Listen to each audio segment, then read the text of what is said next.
어제 생명의 산 본문인 이 시편 77편은 아삽 자손 가운데 한 사람이 쓴 시로 비탄적인 시로 절망적인 위기 상황에 처한 시인이 하나님께 호소하고 또 간구하는 내용의 시입니다. 캄캄한 밤과 같은 고난 중에 처해 있는 이 상한 심령의 갈급한 호소로 시작되어서 밤하늘에 빛나는 별빛을 본 것과 같은 고백으로 이 고난 중에 깨닫게 된 진리에 대해서 신앙 고백적인 찬양을 드리는 것으로 마무리되는 시입니다. 오늘 읽은 이 77편은 1절부터 9절, 오늘의 앞선 본문이죠. 그 9절까지는 이 비탄시적인 성향을 갖고 노래하고 절망하는 내용의 부분입니다. 그런데 오늘 읽은 10절로 20절까지는 찬양시적인 성향을 가진 노래가 어우러진 시입니다. 아마도 개인적인 혹은 민족적인 위기 가운데 이 시인이 하나님께 간절히 구원을 요청하였음에도 불구하고 이것이 응답되지 않자 처음에는 근심하고 또 불안하고 절망해서 하나님 앞에 호소하였지만 이제 이 이후로 시가 거듭될수록 하나님의 살아계심을 기억하고 또 그 은혜를 되새기면서 그 마음 가운데 새 노래와 새로운 선포들이 고백됨으로 마무리되는 그런 시라고 할 수 있습니다. 이 시편을 통해서 우리가 환난 중에 우리가 견지해야 될 신앙의 자세가 무엇인가 그것을 깨달을 수 있는 저와 여러분 될 수 있기를 주의 이름으로 축복합니다. 먼저 10절 말씀을 함께 보겠습니다. 그리고 나서 나는 말했습니다. 내가 정말 연약하기 짝이었구나. 지극히 높으신 분의 오른손에 붙잡혀 있을 때를 기억해 보자. 이 위기 가운데 시인이 깨달은 것은 내가 스스로 얼마나 연약한 자인가 하는 부분입니다. 이 연약하다에 쓰인 단어는 히브리어로 할로티라는 단어인데 이것은 죽이다 라고 하는 하라라는 단어에서 파생된 단어입니다.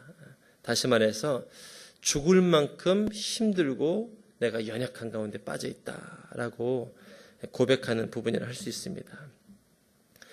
우리가 신앙의 위기를 만날 때 사단이 꼭 우리에게 던지는 트랩이 있습니다.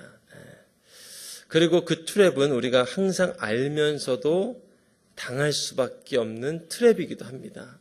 그것이 무엇인가? 바로 나의 연약함을 묵상하고 그 안에 함몰되어서 전능하신 하나님을 바라보지 못하는 채 절망하는 것입니다. 아마도 오늘 시인도 이 위기의 상황 가운데 자신을 바라보며 그 연약함 가운데 더 깊이 절망하고 그 바운더리 안에서 점점점 함몰되어가는 상황 가운데 있었던 것 같습니다. 제가 온누리 교회에서 처음 전임 사역을 시작했을 때 그때는 지금 생각해 보면 그렇게 긴장할 일도 아닌데 전임 목회자로 처음 이제 사역하다 보니까 아마도 열심히 하려는 마음에 참 애쓰고 또 노력하고 또 한편으로는 긴장하면서 사역을 했던 것 같습니다. 아마 또 다른 의미에서는 사람들의 평가에 대한 우려도 제 안에 아마 있었던 것 같습니다. 그러던 와중에 본의 아니게 사역 초기에 스스로가 좀 위축될 만한 일들이 몇 가지가 있었습니다. 당시 제가 양재 온누리 교회에서 사역을 하고 있었는데 화요일이면 사역에 앞서서 모든 목회자 또 간사 교직원들이 모여서 직원 예배를 드리고 이제 일주일의 일과를 시작을 합니다. 근데 하필이면 막 전임 사역을 시작한 제가 그 설교를 처음 거기서 하게 된 거예요. 전날 월요일 날 제가 이 설교를 정말 하나님의 대언자로서 말씀을 정말 잘 전해야겠다는 열망을 가지고 하루 금식을 했습니다. 그리고 그 다음날 설교를 하였는데 문제는 이 당시 양재 담당 목사님이던 이 목사님께서 설교학을 목회자들에게 가르칠 정도로 아주 설교의 달인이신 목사님이셨습니다. 그리고 불행하게도 설교 후에는 항상 축도 전에 이 목사님이 나오셔서 설교에 대한 코멘트를 해주셨습니다. 당연히 좋을 리가 없었습니다. 그런데 제 딴에는 금식하며 이것을 준비하다 보니까 반대급부로 느껴지는 실망과 좀 아쉬움이 제 안에 컸던 것 같아요. 그리고 연이어 두 번째 사고가 이제 발생을 했습니다. 당시 발에 통증이 있었던 제가 슬리퍼를 신고 사무실을 이렇게 돌아다녔는데 하필이면 그때 사무실 복도를 걸어 다닐 때 그 설교를 잘 하시던 담당 목사님께서 갑자기 제 이름을 불렀습니다. 윤전도사! 아주 제가 대장님 부르는 호령에 응답하듯이 그 방으로 바로 신속히 갔습니다. 그랬더니 목사님께서 말씀하시기를 이 전임 사역 시작한 지 얼마 안 됐는데 슬리퍼를 신고 복도를 돌아다녀서 되겠냐? 라는 훈계였습니다. 당시에 제가 숨기고 싶은 이 질병이 발에 있었기 때문에 차마 변명을 하지는 못했지만 그날도 이제 훈계를 듣고 나오게 됐습니다. 이 몇 가지 사건들을 경험하니까 나도 모르게 조금 위축되는 마음이 제 안에 있었던 것 같아요. 그리고 얼마 안 돼서 한 달여 뒤에 이제 모든 전임 목회자들이 훈련을 받는 목회사관학교가 시작됐습니다. 물론 당일에도 저는 역시 아침에 금식을 했습니다. 그리고 가는데 함께 버스를 타고 목회자들이 가는데 중간에 휴게소에 들러서 아침 식사를 하게 된 것입니다. 지금 같으면야 당장에 금식을 끊고 회개하고 그리고 함께 아침 식사하러 들어갔을 텐데 그때는 믿음의 고백이 워낙 뛰어나서 그런지 저는 금식을 하기 때문에 함께 식사를 못할 것 같습니다. 라고 목사님들께 말씀드렸습니다. 그랬더니 이제 형님 목회자들이 버스에서 내리시면서 뭐 이렇게 티를 내냐고 한마디씩 하고 가시는데 별것 아닌 농담도 제 마음에 괜히 마음에 부담이 되는 거예요. 그리고 결정적인 사고가 사관학교에 도착해서 일어나게 됐습니다. 당시에 저희가 그 알로에 마임의 비전 빌리지라는 곳에서 훈련을 받았는데 이곳이 아시는 분은 아시겠지만 그 시크릿 가든의 현빈의 집으로 나왔던 바로 그곳에서 우리가 훈련을 받았습니다. 그 통유리로 돼 있는 그 현빈의 집 혹시 기억하십니까? 건물 전체가 통유리로 돼 있는 그 건물이 저희의 이제 입소 등록 장소였습니다. 버스에서 내려서 줄을 서서 가는데 제가 파트 사역부터 온누리에서 하다 보니 아는 분들이 계셔서 인사를 좀 하다가 앞쪽과 길이 좀 멀리 떨어지게 됐습니다. 그래서 캐리어를 끌면서 제가 얼른 쫓아가기 위해 달려갔습니다. 달려갔는데 그날따라 그 유리를 정말 얼마나 깨끗하게 닦아 놓으셨는지 갑자기 꽝 소리가 나면서 제가 거기 쓰러지게 됐습니다.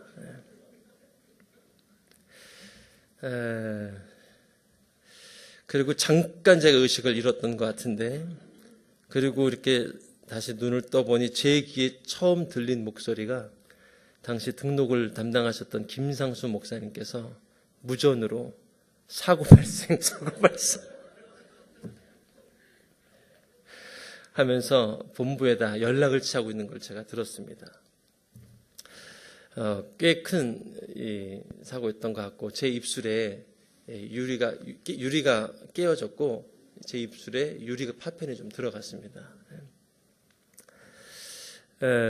응급차가 오질 못해서 한 목사님이 저를 차에 이제 데리고 근처 병원으로 갔습니다.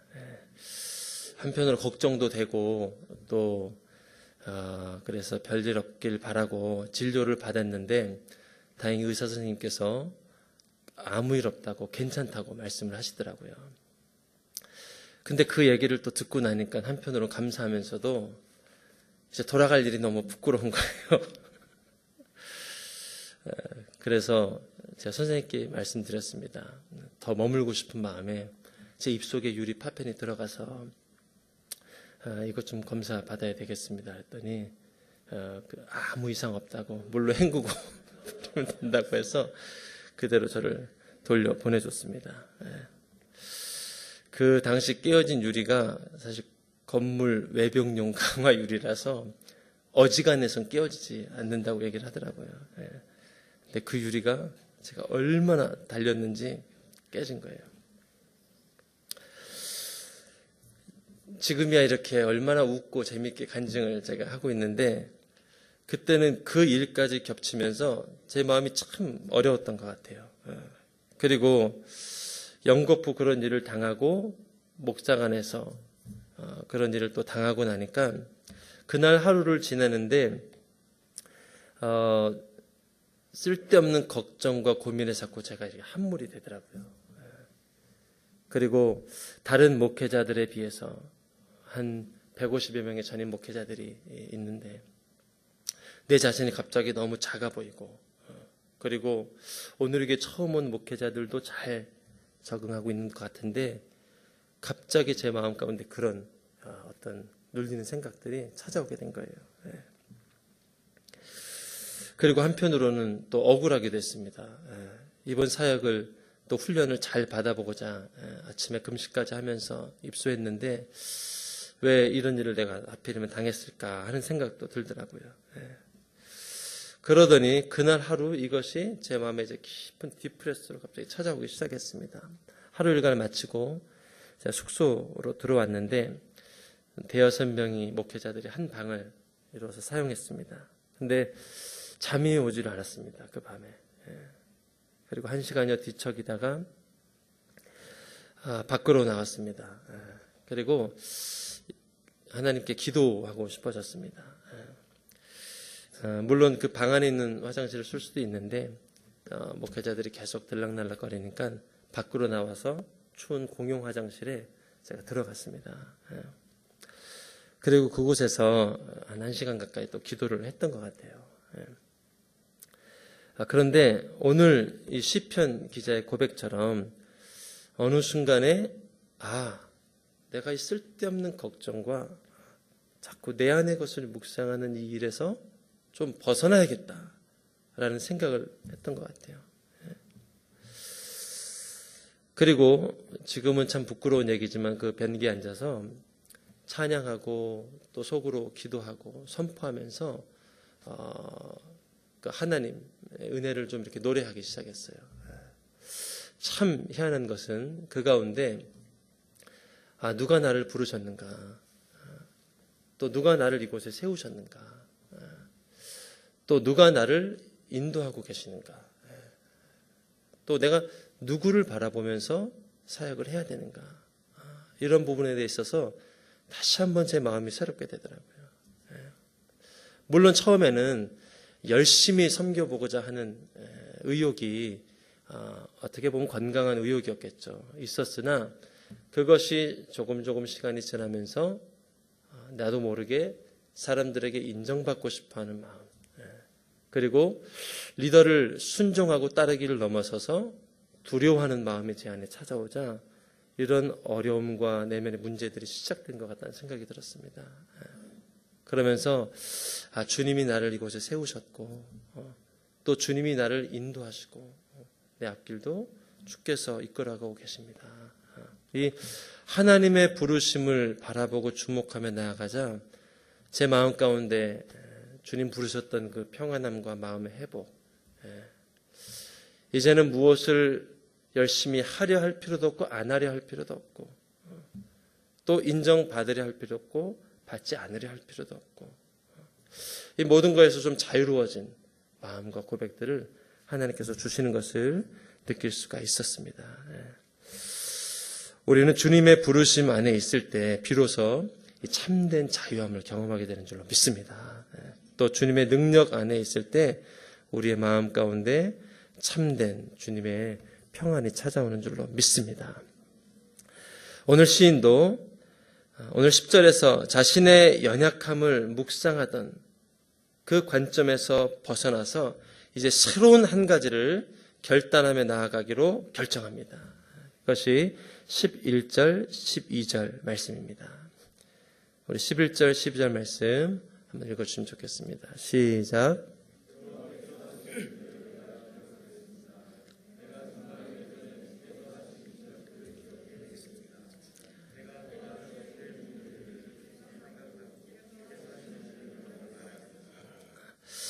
시인은 주님의 모든 일들을 내가 깊이 생각하고 그것을 말하며 나아가겠다라고 결단하며 나아갑니다.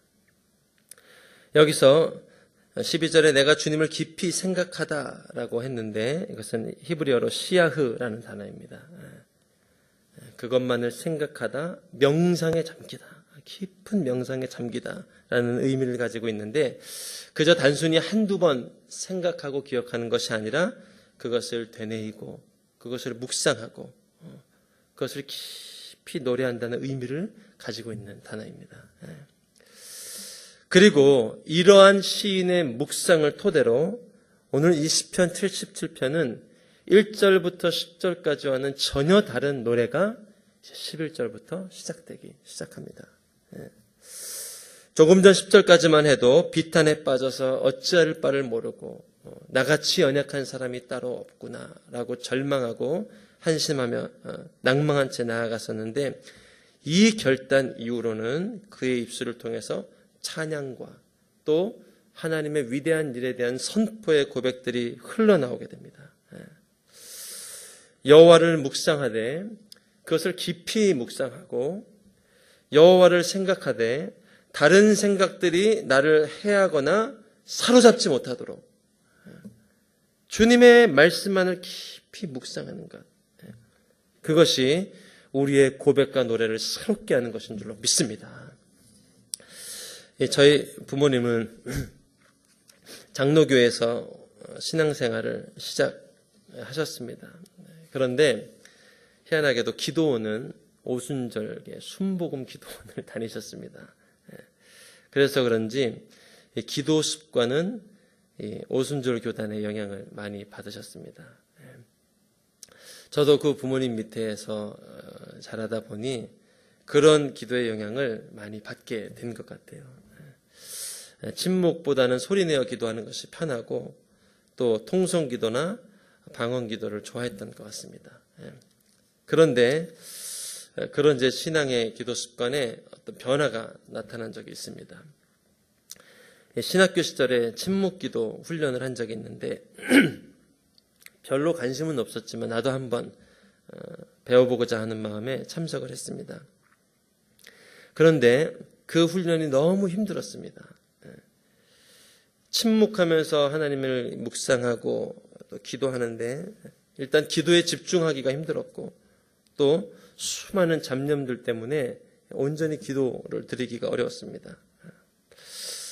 그렇게 된 채 이제 또 한 번 제가 이 침묵 훈련을 할 수 있는 기회가 왔습니다. 오늘의 교회에서 전임 목회자들을 대상으로 침묵 기도 훈련을 2박 3일간 했던 적이 있습니다. 모든 사역을 내려놓고 2박 3일간 남한산성에 들어가서 이제 침묵 훈련을 하는 것입니다. 물론 이틀 동안 서로 간에 한마디 말도 할 수가 없었습니다. 그래도 그때도 그 훈련을 받으면서 참 침묵 기도가 힘들구나, 어렵구나 라는 생각을 많이 했던 것 같습니다. 그러다가 이후에 어느 날 대학 청년부 사역을 할 때 교회에서 갑자기 휴가를 주었는데 아내는 일을 나가고 저 혼자 이제 집에 남게 된 적이 있습니다. 주어진 휴가인데 딱히 뭐라 할 것도 없고 그래서 기도원을 예약하려고 좀 알아보니까 다들 예약이 찼더라고요. 어떻게 할까 고민하다가 그냥 집이 기도원이다 생각하고 한번 여기서 기도하는 훈련을 해보자라고 생각을 하고 대신 스스로 결단하기를 휴대폰은 사용하지 않고 또 TV를 보지 않고 그리고 이 집에서 머물면서 한번 주님과 교제하는 시간을 가져야 되겠다라고 생각을 했습니다. 아마도 본격적으로 제가 결단하고 침묵 훈련을 시작한 게 그때가 거의 처음이 아니었나 싶습니다. 그리고 이제 소파에 앉은 채로 한 10분, 또 20분, 30분 시간이 흘러갑니다. 근데 짧은 시간이 흘렀는데도 얼마나 몸이 근질근질하고 움직이고 싶던지. 또 제 손이 자꾸 휴대폰에 또 TV 리모컨에 가려고 하는 것을 제가 이제 막 느끼는 거예요. 막상 기도는 못하고 그 갈등과 씨름하다가 거의 한나절이 지나가 버렸습니다. 그리고 이제 저녁이 됐는데 제가 좀 후회가 됐습니다. 시간이 아깝기도 하고 제대로 쉬지도 못한 것 같고 기도도 안 됐고 또 하나님 음성도 못 들은 것 같고 차라리 지금이라도 기도원으로 출발할까 하는 생각을 하고 있었는데 그때 또 한 가지 도전이 내 안에 생겼습니다. 내 안에 참 기도하는데 많은 소리들이 있구나. 많은 생각들이 내 안에 있구나. 이렇게 해서 어떻게 하나님의 음성을 들을 수 있을까라는 생각이 들어서 2, 3일 정도를 더 이렇게 훈련을 해가야 되겠다 집에서 라고 생각하고 한 3일 정도 그렇게 기도 훈련을 했던 것 같습니다. 참 신기한 것은 그때 이후로 제가 제 마음을 좀 다스릴 수 있는 어떤 힘이 생긴 것 같아요. 이전에는 제 마음이 그냥 무언가에 떠다니는 것 같았고 또 흘러다니는 것 같았고 그리고 참 많은 말에 영향을 받았던 것 같은데 그날 이후로 제가 제 마음을 이렇게 다스릴 수 있는 내 안에 어떤 힘이 있구나 이런 것을 느끼게 된 것 같아요.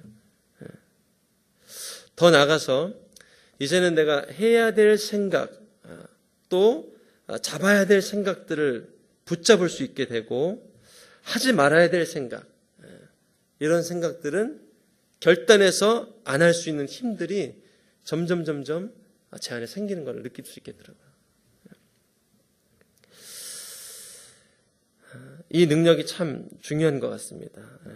우리가 말씀을 생각하되 잠깐 생각하는 것이 아니라 그 말씀에 내 생각과 내 시간을 온전히 사로잡힐 수 있고 또 한두 번 생각하는 게 아니라 계속해서 그 안에 머물고 또 이 머물 수 있는 능력 무릇 지킬 만한 것보다 힘써 내 마음을 지키라 생명의 근원이 이에서 남이니라 말씀하지 않았습니까? 그때 비로소 제 마음이 하늘의 평강과 능력을 경험하는 것을 느낄 수가 있겠더라고요. 어쩌면 오늘 시편 기자가 이 비탄적인 상황에서 애쓰고 있는 것이 바로 그것입니다. 절망적인 상황 가운데서 이 불안과 염려로 인해서 자꾸 그 마음이 의심과 걱정에 빼앗기고 있는데 그럼에도 불구하고 시인이 내가 주님의 일들을 생각하되 계속 생각하고 반복해서 생각하고 그리고 하나님의 기사를 내가 선포하며 나아가도록 하겠습니다.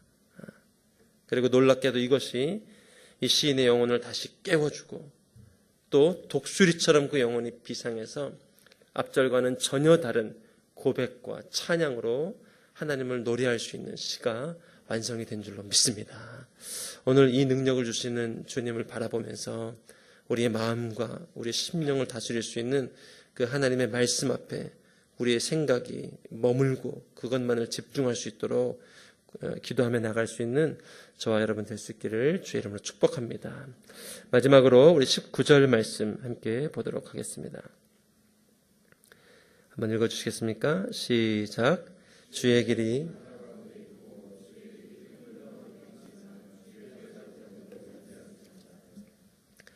이건 역시 출애굽 당시에 홍해가 갈라진 사건을 회상하고 있는 구절입니다. 주의 길이 바다 가운데 있다.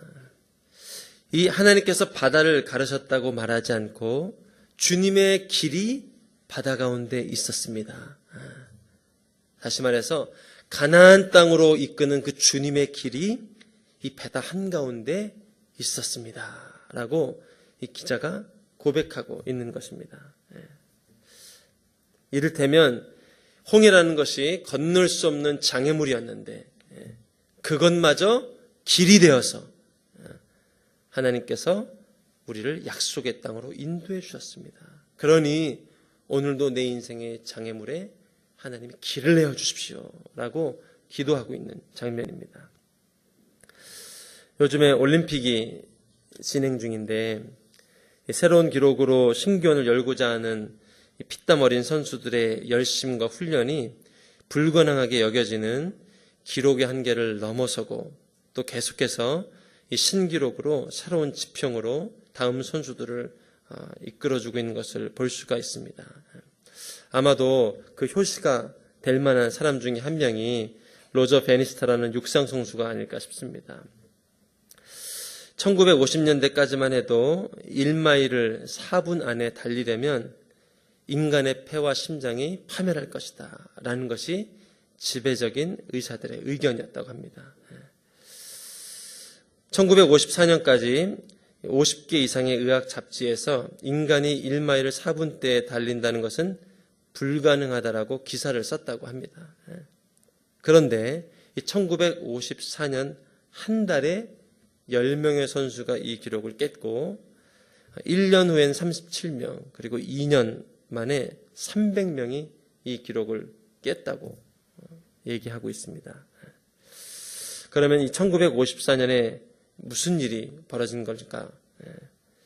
이 기록을 깨기 위해서 노력하고 애썼던 한 선수가 로저 베니스타라는 선수랍니다. 그 선수는 인간이 견뎌낼 수 있는 최고의 고통이 뭔지를 연구하고 또 최고의 라스트 스팟 방법이 무엇일까? 그것을 연구해서 이 스피드와 스태미너를 적절히 조합한 연습법을 발견해냈고 마침내 이 25세의 나이에 1마일을 3분 59초의 기록으로 인간의 능력으로 불가하다는 그 기록을 돌파하게 된 것입니다.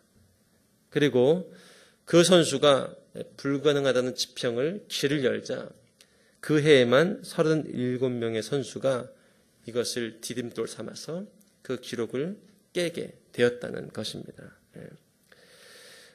불가능하다고 여겨지는 장벽을 가능하게 만들고 또 다른 기록을 위한 길로 디딤돌로 만든 것이 바로 이 선수가 드린 공이라고 얘기를 하고 있는 것이죠. 오늘 이 시편 기자는 도저히 건널 수 없는 이 강이 바로 홍해인데 여기에 길을 내신 하나님을 찬양하고 또 노래하며 나아가고 있습니다. 그것은 그가 지금 처하고 있는 민족적 위기의 삶 가운데도 하나님께서 분명히 길을 내주실 거야 라는 이 소망을 가지고 그 고백을 드리면서 그의 믿음을 다잡고 있는 것입니다. 우리의 앞길을 가로막고 있는 이 장애물들이 하나님의 구원을 보여주는 길이 되어줄 것이고 또 그것이 또 다른 기적을 향한 디딤돌이 되어서 우리 인생을 하나님의 영광 가운데로 인도하실 줄로 믿습니다. 이러한 믿음의 고백으로 승리하는 저와 여러분 될 수 있기를 주님의 이름으로 축복합니다. 함께 기도하도록 하겠습니다.